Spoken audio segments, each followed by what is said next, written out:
Ladies and gentlemen, please put your hands together for Piper Carter. And isn't she beautiful?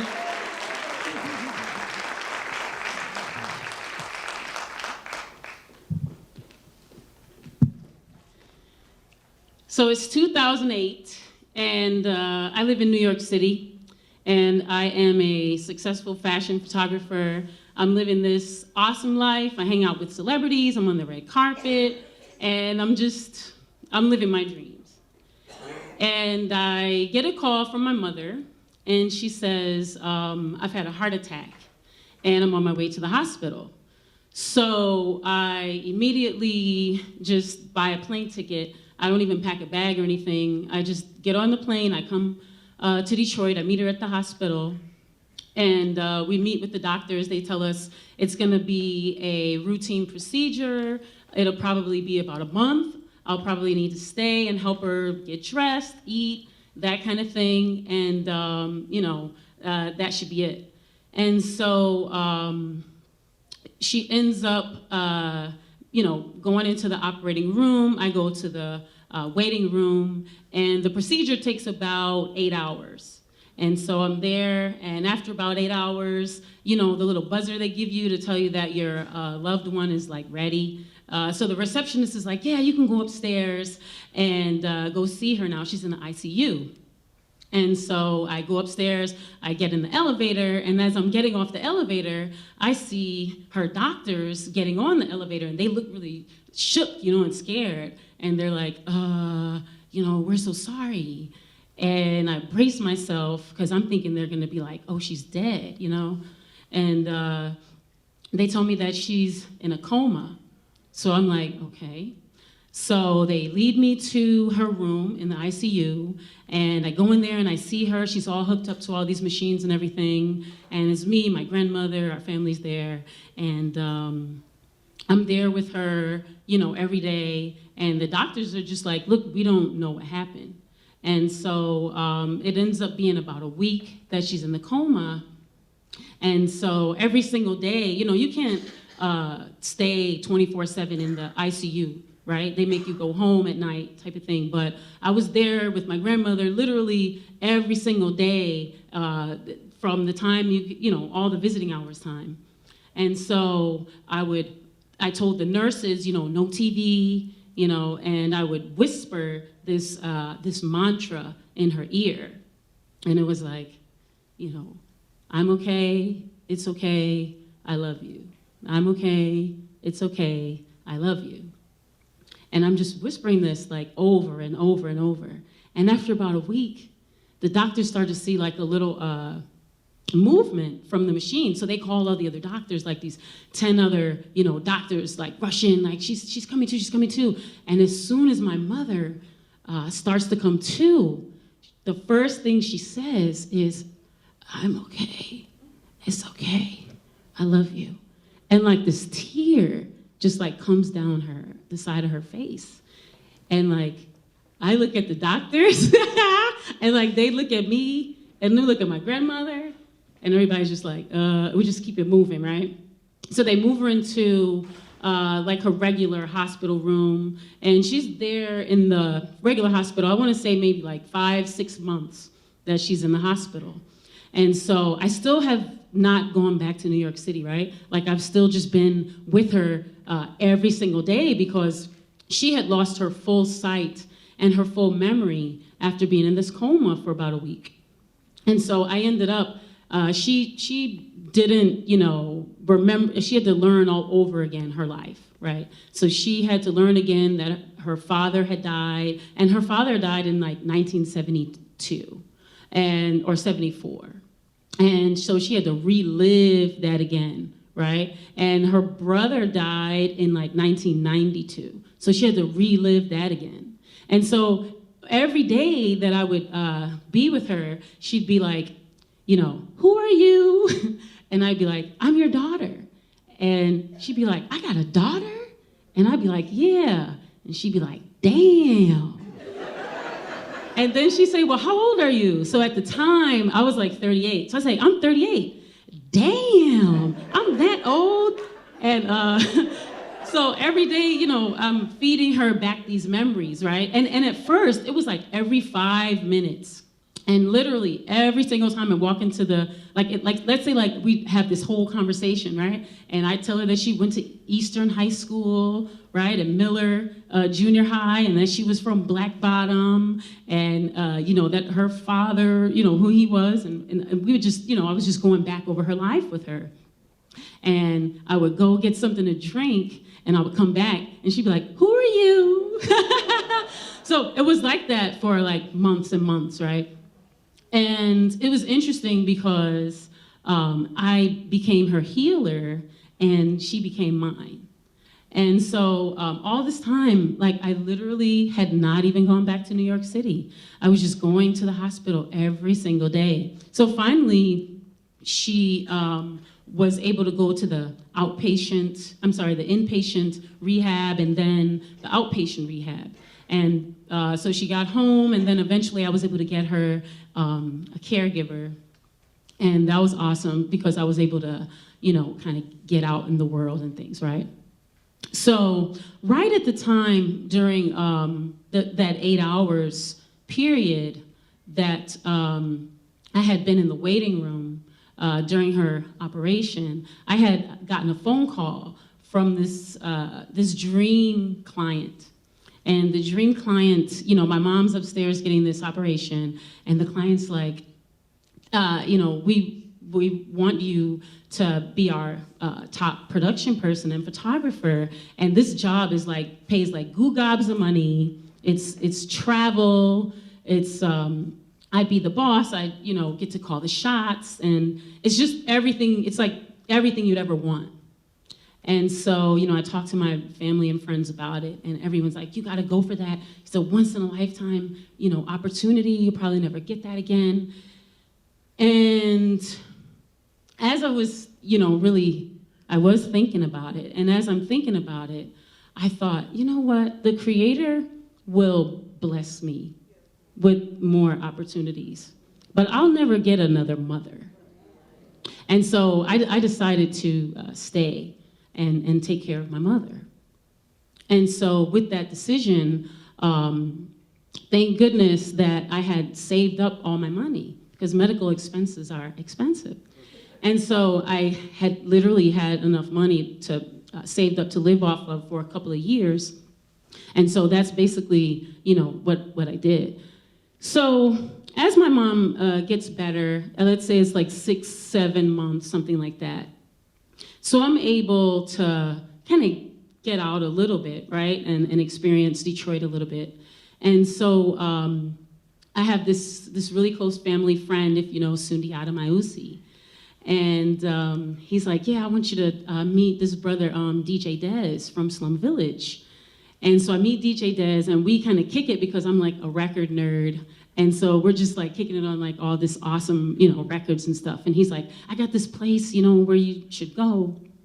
And it was this warehouse space in Corktown. It was pretty empty. And they used to kind of throw events there every now and then, maybe after hours and parties and that kind of thing. And so I started to go there, and it was really an interesting experience because the brother that owned it, he had a job. And so I start to, kind of be fond of the space and the people in the community. And I'm saying, "Hey, do you think I could kind of come here, in the daytime? Because I figured it might be healing, I need to be around some art." And he's like, "Sure." So it kind of became my healing space, right? Like my womb. And it was in the middle of Corktown, and that was right at the beginning of all the buzz, right, of Corktown starting to be what it is. And in hindsight, all the vibrancy and culture that's in Corktown now is as a result of all the work that we did in that space. And so as I'm there by myself, and I'm starting to think, I'm an artist, so I'm like, ooh, we can do. I'm starting to get out in the community. I'm starting to meet the business owners and the neighbors, and I'm, going around. I'm like, okay, this is awesome. I started envisioning we can do, exhibitions here, and we could do this, we could do that. So one day, I go to take the garbage out, right, in the alley, and I hear this rumbling.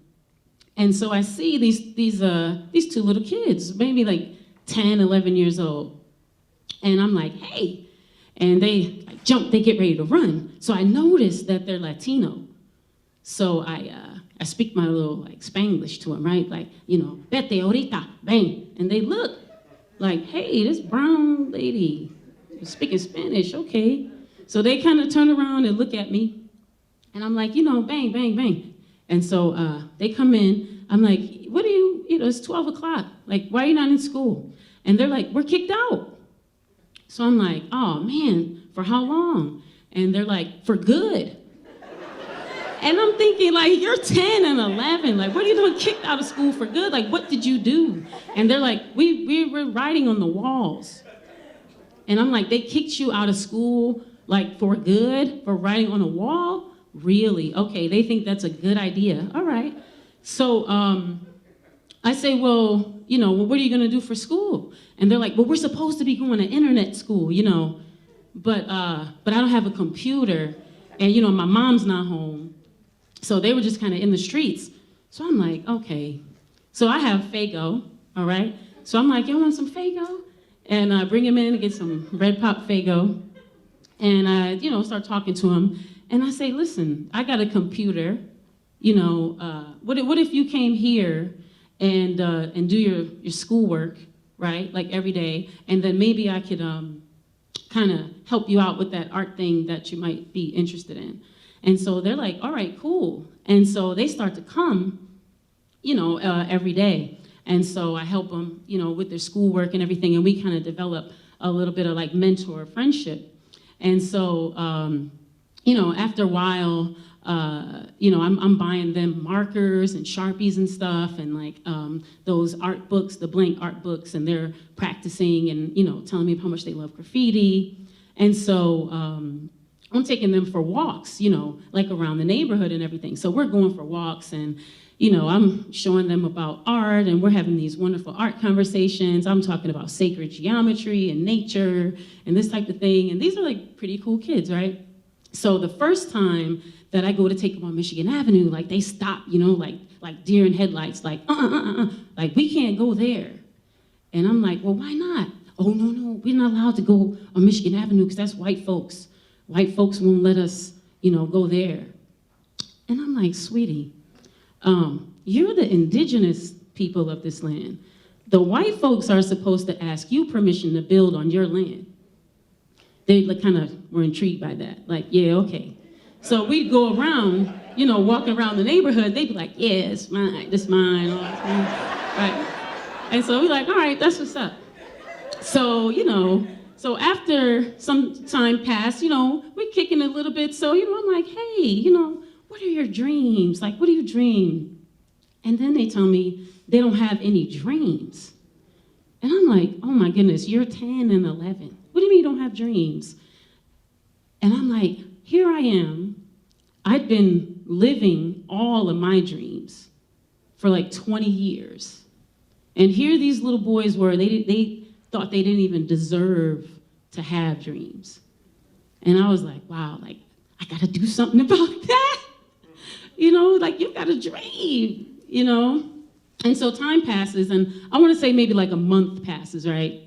And so after about a month, we're walking around, and we're talking, we're talking art, and one of them goes, you know what, I got a dream. I'm like, oh. I'm like, what's your dream? He's like, you see that water tower there? And this water tower is this huge water tower. It's on the top if you go where the 75 and the 96 meet, right there on top of the freeway. He's like, I want to have my name right on that. I'm like, that's a great illegal dream. And we got to make that happen. We're going to make that happen for you. So I think about it, and I'm like, my brother Shades, if you guys know Shades, is a brilliant artist. That's my homeboy. We grew up together. From Detroit. I'm like, I got to introduce you to him. And Shades gets paid upwards of $10,000, to get flown to Italy and all over the world, and his artwork is all over Europe. You know, he gets treated well, stays in hotels, and he's an art celebrity, right? And he used to, I remember when Shays was running from the cops and getting beat up from the cops. His work is all over DeQuinder Cut, all that graffiti that's there, and all the stuff that you guys go see on tours. And so when I introduced him to him, that really opened him up, you know? And they were like, yeah, you know, we could do this, like, get paid for our art. So he's like, yeah, I got some more ideas, you know? So I'm like, okay, yeah, come with it. And they had this brilliant idea. You know what we should do? Because we had our own building. He's like, you know, in the alley back there where you found me, y'all got that wall. And what you could do is, because there's a lot of gangs, right? In Southwest Detroit, you know, Latin Counts and Trece, a lot of that. He's like, you should do walls where you bring the gangs together. And then you do like a peace wall. I'm like, that's a great idea, bro. Let's do that. And so we did that for months. And what we would do is do a 1 month at a time exhibition, and we'd bring the opposing gang leaders together. And for that amount of time, they would have food, and we'd be with the youth, and it'd be music, and everybody be painting, and there was peace for this day, right? Once a month. And that peace stayed up, and it was like a signal to the community, like, don't touch that. That's a special piece. And so we did that for a while, and that was really the beginning of my interest in activism and social justice and youth work and community building. And it was from there that I realized how my mother played a role in healing me and bringing me into my new self, that where I am now. And so the ties that bind are love and community for me. So thank you.